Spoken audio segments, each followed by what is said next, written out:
बिश्नाथ जिल्लानि सिजौसा नब्लाङाव ब्रैथि बोसोरारि जथुम्मा मिरु दुलाराय बर' लिरगिरि गौथुम खुंफुंनाय जादों।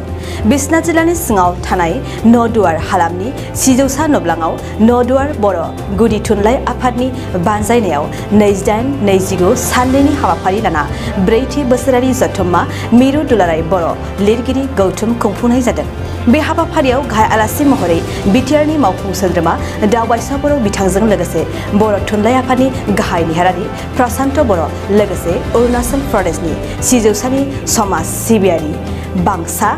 वागे आरो बिश्नाथ जिल्लानि सिङाव थानाय गुबुन गुबुन आफादनि बिबाननि दैदेनगिरि बिथांमोना नुजाथिफैयो।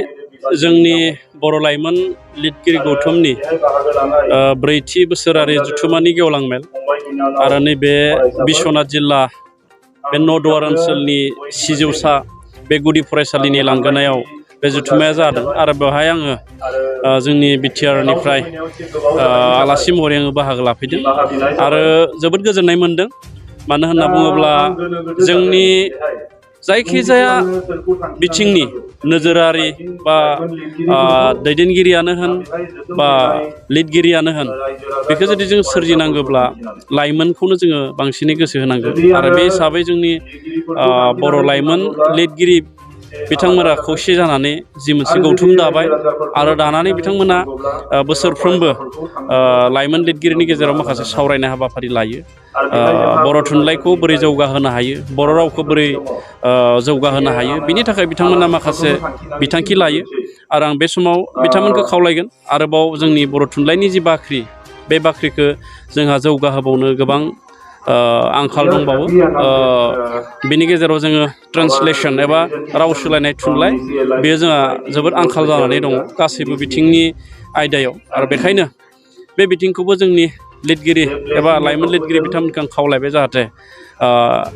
राव सोलायनाय थुनलाइ बेखौबो बिथांमोना गोसो होलांफायो आरो आङो मिजिंथिदों दिनैनि जि लाइमोन लिरगिरि बिथांमोना गाबोन जोंनि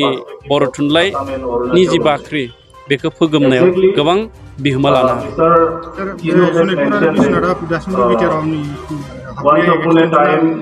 जोंहा बिटिआर एकर्डनि सुक्ति बायदियै जि बाउन्डारि कमिसन दङ बे बाउन्डारि कमिसननि दाजेनना होजानाय जि चेयारमेन पि बार्मा बिथाङा रुंसारि जाबाय आरो बिथाङा रुंसारि जानायनि उनाव आशिष कुमार भुटानिखौ चेयारमेन लानानै बाउन्डारि कमिसननि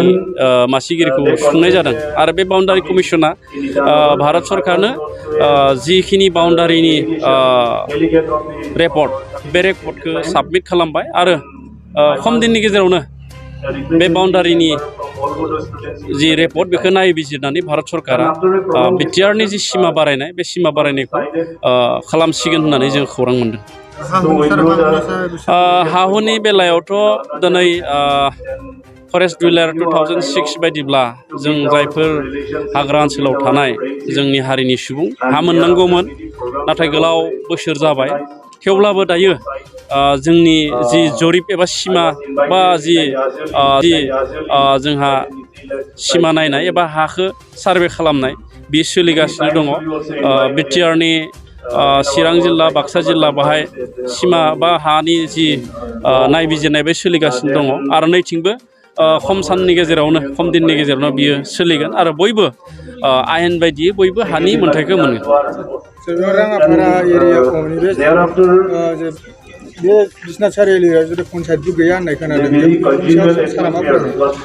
पन्सायत गैयैनि खारनाथ' बेनो खारन नैबे एरियायाव दासिमबो जों हानि बिगोमाथिखौ मोननाय जाथ'वाखै बेनि थाखायनो बे पन्सायतआ गैया आरो जों बेखौ हानि बिगोमाथिखौ मोनोब्ला निस्सय जोङो बिनि जि राहा मानो होनना बुङोब्ला दायो जोङो पन्सायतनि बेबस्था गैयाब्लाबो जिहेथु जोङो नोगोरारि एबा भटार हिसाबै दङ MLA MP बिथांमोननो जोङो भट होनायनि अधिकारखौ मोनदों बे हिसाबै जोंहा बे पन्सायतनि बेबस्थायाबो हानि बिगोमाखौ जोङो नैबे ओनसोलाव मोननाय लोगो लोगो बेखौ मोनगोन आरो बिटिआरनि जि सिङाव हाबोब्लाथ' बाहाय जोंहा आरो मोजांब्लाव आरो बिनि थाखायनो दासिम जोंनि प्रमद बर' बिथां बिटिआरनि चिफ लोगोसे जोंनि दुलाराय बर' फरायसा आफाद आरो जायफोरा बिटिआर सुक्तिखौ खालामदोंमोन बिथांमोना बेखौ मावफुंनो थाखाय नाजागासिनो दं। जे लिरगिरि गौथुमा थांना थानांगौब्ला थुनलाइ आफादा थांना थानांगौ दा बेनि थाखाय जे दा गासैबो ओनसोलाव गोबां ओनसोलावनो गुदि फरायसालिफोराव सासेल' फोरोंगिरि बेफोरबायदि गोबां सोलिबाय दासिम दङ आरो दा बेखौ मा बुंगोन सोलोंथाइनि जेंनाया नंगौ जोंनि बर' बिजोंनि सोलोंथाइनि जेंनाया गोबां बारायगासिनो दङ फोरोंगुरुफ्रा आजिरा मोनगासिनो दङ नाथाय जोंहा बेफोर लांदां जानाय थानाय मासियाव फोरोंगुरु थिसननो थाखायबो जोंहा टेट पास जानाय माखासे बिथांमोना दंखायो नाथाय जोङो बिटिआर सरकारनिफ्राय बोसोरसे सिगाङावनो जोंनि मानगोनां बिटिआरनि चिफ प्रमद बर' बिथाङा बे टेट पास जाना थानाय फोरोंगुरु बिथांमोनखौ मासियाव थिसननो थाखाय आसाम सरकारनिफ्राय पस्टखौ सेंसन खालामना लाबोदोंमोन आरो बे समावनो बिथांमोननो एपइन्टमेन्ट होनायनि राहा लाबाय थानाय समावनो सिटेट पास खालामना थानाय बिथांमोना केस होनानै दोनबाय दा बे केसखौ जोङो हाइकर्टआव नाजागासिनो दङ समस्याखौ समाधान खालामनो थाखाय आरो जोबनायनि लामायाव बे हाइकर्टनि केसा जायफ्रा सिटेट बिथांमोना होनाया जोब्बायबानो जोंनि गुदि फरायसालि गेजेर फरायसालिनि जिफोर फोरोंगुरु बेफोरखौ जों थाबैनो थिसननानै लानो हायो। लिरगिरि गौथुमनि 4थि बोसोरारि जथुम्माखौ बे बिश्वनाथ जिल्लानि सिजुसायाव दिनै जि खुंदों बेहाय बाहागो लानानै गोजोननाय मोन्दों आरो आसा खालामदों बे बर' लाइमोन लिरगिरि गौथुमनि दारैनो जोंनि बर' थुनलाइयाव थुनलाइ सोरजिनायनि मोनसे गोदान जौगानाय बिथांमोना लाबोनो हागोन आरो बर' थुनलाइ आफादनिफ्राय बे लाइमोन लिरगिरिफोरनिसिम जोंनि थुलुंगानाय आरो हामलायथि जासिनो थाखाय आं बेहाय बाहागो लाफैदों आरो बिथांमोननि जि थुनलाइ सोरजिनाय हाबाफारि एबा मावफारि बेयाव जों बर' थुनलाइ आफादनिफ्राय अरायबो मदद आरो थुलुंगानायखौ होलांबाय थागोन आरो बर' राव थुनलाइखौ मुलुग दरबाराव जौगासार होनाय मिथिसार होनायनि बेलायाव बे लाइमोन लिरगिरि गौथुमा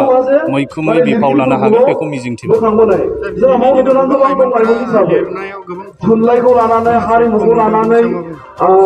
लिरनायनि बिथिङाव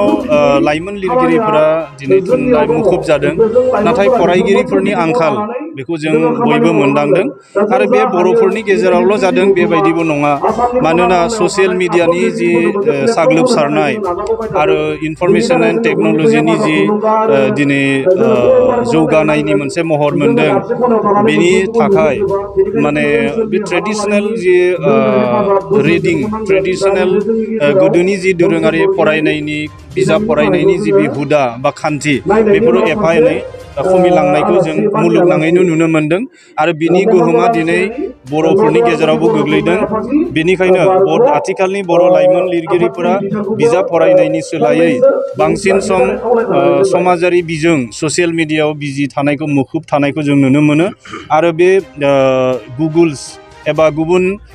ससियेल बिजोंफोरनि गेजेरजों बिथांमोना गासैबो मिथिनो लुबैनाय एबा गोनांथिफोरखौ सुफुंनो नाजानायखौ जों नुनो मोनो नाथाय आं मोनसे बाथ्राखौ रोखायै बुंनो लुबैदों बे जाहैबाय गुगोल्सआ जोंनो इनफरमेशनखौ होनो हागौ मिथिसारखौ होनो हागौ नाथाय आबुं गियानखौ होनो हाया बेनिखायनो गुगोल्सनि गेजेरजों जायफोरा गियान बुथुमनो थांखियो बिथांमोना आबुङै बे गियान एबा मिथिसारखौ मोननाय नङा जेब्लासिम बिजाबखौ फरायनाय नङा बिजाब फरायनायनि मोनबो आरो गुबुन राहा दङ होननानै जों साना।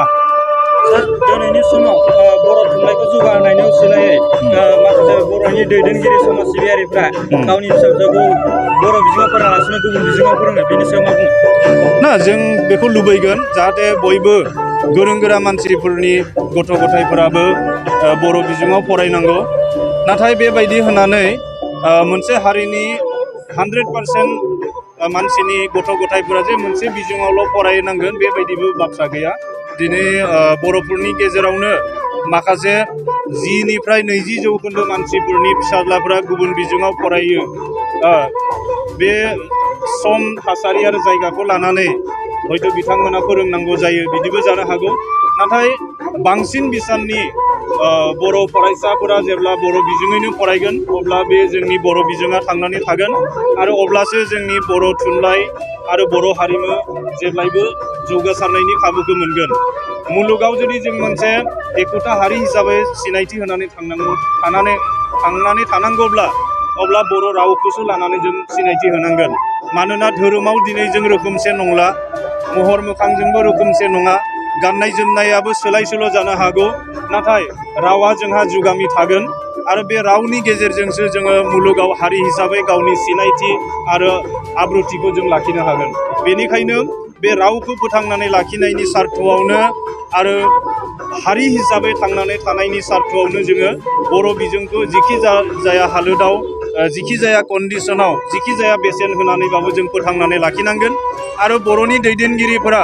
बर' बिजोंनि सोलोंथाइखौ जौगाहोनाय बर' बिजोंनि फरायसालिफोरनि जेंनाखौ सुस्रांनाय बे बिथिङाव बिथांमोना बांसिनै गोसो होनानै खामानि मावनांगोन राजखान्थियारि बिथिंफोरखौ बांसिन गोनांथि होआलासिनो राव आरो थुनलाइखौ जौगाहोनायनि बिथिंखौ बिथांमोना गोनांथि होनानै गोनां एजेन्डा हिसाबै लानानै खामानि मावनो थाखाय आङो बर' थुनलाइ आफादनि जानानै खावलायहरो दा गोबां बर' बिजों गुदि फरायसालियाव साफ्रोमबो फोरोंगिरि जानानै दं बेयाव बर' थुनलाइनि नेहाथारि जानाय सार मा ना बर' बिजोंनि फरायसालिफोराव फोरोंगिरिफोरनि आंखाला सिगांनिफ्रायनो दं आरो आथिखालाव बांसिनै नुजादों बेनि जाहोना जाहैबाय सरकारनि मोनसे मिडियामनि सायाव एखुथा पलिसि गैया गासै जेब्ला पोस्ट ग्रेजुएसन खालामो बे गासै बिजोंनि थाखायनो खेबसे खालामो आरो बेफोरखौ रानसारनानै होयो जायनि जाहोनाव बै पस्टफोरा मिडियाम वाइजआव संरैखा जायालासेनो रोस्टार सिस्टेमाव हाबजोबो थामहिनबा ST SC OBC बेबायदि केटागरियाव हाबसन होयो आरो बेबायदि सिस्टेमनि थाखायनो बर' बिजोङाव लांदां जानाय मासिफोरा दिनै ST SC OBC बायदिसिना रोस्टार सिस्टेमाव हाबसननानै बर' बिजोंनिफ्राय गुबुन बिजोङाव थांगासिनो दङ दा बेखौ होबथानो हाथारनांगोन आरो बेनि थाखाय मिडियाम वाइज एपइन्टमेन्टनि असमिया रावा बावैसो हाबदों नाथाय जों बर' साहित्य सभाया बे बिथिङाव खामानि मावनायखौ जोङो थांनाय तामुलपुर जथुम्मानिफ्रायसो जागायजेनदों दायो बे एप्सखौ लन्च खालामनाय लोगो लोगो गुगोल मेसिनाव जोङो बर' रावनि 30,000 सोदोबफोरखौ जों हगारनानै होदों दा बे 30,000 सोदोबफोरखौ गुगोल मेसिना मुखस्थ' लानांगोन मेसिना मुखस्थ' जानांगोन आरोखि बर' सोदोबफोरखौ आरो बे गुगोल मेसिना बर' सोदोबफोरखौ मुखस्थ' लानाया सोनारगोन जोंनि बर' सुबुंफोरा ससियेल मिडियायाव एबा गुगोल्सआव बर' रावखौ बेसेबां बांसिनै बाहायो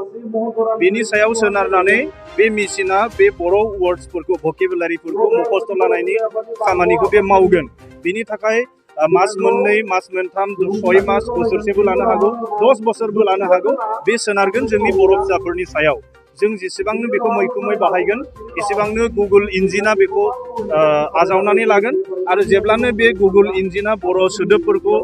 मुखस्थ' खालामनानै लानायनि मोनसे पर्यायाव सहैगोन अब्ला बे अट'मेटिकेलि बे ट्रेन्सलेसननि मोनसे बर' जिखि बाथ्रा बुङा मानो बर'नि जिखि सेन्टेन्स लिरा मानो बे सेन्टेन्सफोरखौ बे गुगोल मेसिना दानस्लायनानै होनो हानाय जागोन आरो बे राव दानस्लायनायनि लेभेलफोरा जेब्ला आबुं महर मोनहैगोन स्टेप बाय स्टेप बे जेब्ला कमप्लिट जाहैगोन अब्ला गुगोला दायो जोंनो मोनसे स्पेस होदों जायगा होदों बर' सोदोबफोरखौ सोनायनि आरो बे माने जोंनि सोदोबफोरखौ गुगोलाव स्पेस होनायनि उनाव जों जेब्ला आबुङै बाहायगोन आरो बेखौ राव दानस्लायनायनि पर्याया जेब्ला आबुं महर मोनगोन अब्ला बेखौ गुगोल ट्रेन्सलेसन किपेडआव सोनाय जागोन आरो अब्लानो जिखि जाया इंराजिनि लिरनायखौ जिखि जाया हिन्दी एबा गुबुन रावजों लिरनायखौ जों बर'आव बुटाम थुबानो जों लिरनाय महराव बर'आव ओंखारगोन आरो बर'नि लिरनाय जायखि जाया आयदाखौ जोङो इंराजियाव नांगौ एबा गुबुन रावाव नांगौ जेरै बुटाम थुनानै जों माने लुबैगोन बे रोखोमैनो गुबुन रावाव बे मेसिनानो दानस्लायनानै होगोन बेखौ गुगोल ट्रेन्सलेसन किपेड होननानै बुंनाय जायो आरो बे गुगोल ट्रेन्सलेसनाव हाबखांनायनि उनाव बेयो जेब्ला आबुं महर मोनगोन बेखौ जों आरोबाव एसे जौगानाय थाखोआव लांनानै TTS खालामनो नागिरदों TTSनि मिनिङा जाहैबाय टेक्स्ट टु स्पिच आरो स्पिच टु टेक्स्ट थारमाने आं दा बुंबाय थानाय बाथ्राफोरखौ बियो लिरनाय महर होनाय आरो बिजाबाव लिरनाय बाथ्राफोरखौ बुटाम थुनाय लोगो लोगो कम्पिउटारानो फरायनानै बर'नि रिंसार बोनानै फरायना होनाय अब्ला आमेरिकायाव थानाय सासे मानसियाबो बे बर' रावजों लिरनाय बाथ्राखौ माबोरैसो रिंसारो बेखौ खोनासंनो लुबैयोब्ला आमेरिकानि मानसियाबो बर'नि रिंसारखौ बे मेसिनजोंनो कम्पिउटारजोंनो मोननो हासिगोन बे पर्यायसिम बर' रावखौ लांनो हायोब्लानो बे बर' रावा मोनसे आबुं आरो जुदि जों बर' लेंगुवेजखौ टेकनिकेल लेंगुवेज फैबाय थानाय माखासे बोसोरनि गेजेराव खालामनानै लानो हायोब्ला बे मुलुगा आरो बे बर' रावा गोमानाय नङा बे जुगामि थासिगोन आरो जुदि जों बर' लेंगुवेजखौ टेकनिकेल लेंगुवेज फैबाय थानाय माखासे बोसोरनि गेजेराव खालामनानै लानो हायोब्ला बे मुलुगा आरो बे बर' रावा गोमानाय नङा बे जुगामि थासिगोन नोंथाङा सरखारि साख्रि नागिरदोंना नोंथांनि थाखाय मोनसे गोजोनथाव खौरां नोंथांनि थाखाय दं एडुकेट पइन्ट जेराव नोंथाङा सोलोंथाइ लानायनि गेजेरजों सरखारि साख्रिनि गुबुन गुबुन रोखोमनि गोब्राब आनजादफोरखौ उथ्रिसारनो हागोन आरो गावनि आथिङाव गसंथानो हागोन बे एडुकेट पइन्टआव नोंथांमोना SSC bank PO bank clerk bank SO UPSC एफएससि डिफेन्स रेलवे स्टेट इन्सुरेन्स एएअ एडिअ एसिस्टेन्टजों लोगोसे स्टेट लेभेल जब आरो माखासे सरखारि साख्रिनि आनजादाव गोनांथि जानाय आयदाफोराव सोलोंथाइ लानो हागोन मख'नो गोनांदि बे सोलोंसालियाव साख्रिनिल' नङा बेयाव MBA आरो सैनिक स्कुल बायदियाव एडमिशननि थाखाय एन्ट्रेन्स होनो थाखायबो सोलोंथाइ लानो हागोन बे सोलोंसालियाव गाहाम थाखो खथानि सुबिदा दं आरो सम मथे नोंथांनि सोलोंथाइखौ बे सोलोंसालियाव होनाय जागोन बेखौबो मिथिनांगोन दि बे एडुकेट पइन्टआव सोलोंथाइ लानानै बावैसो 2021-22 इं मायथाइनि एसएससि जिडिनि आनजादाव गासै 11 सा सोलोंसाफोरा उथ्रिसारनो हादों बारा नङा गासै 15,000 रांजोंनो नोंथाङा बे सोलोंसालियाव 6 दानसिम सोलोंथाइखौ लानो हागोन बे सोलोंसालिया क'क्राझार बरपेटा रड गवालपारा आरो बङाइगावआवबो दं क'क्राझाराव सोलोंथाइ लानो गोसो गुदुं जानाय सुबुंफोरा 700-226-133 9101-536360 700-226-133 9101536360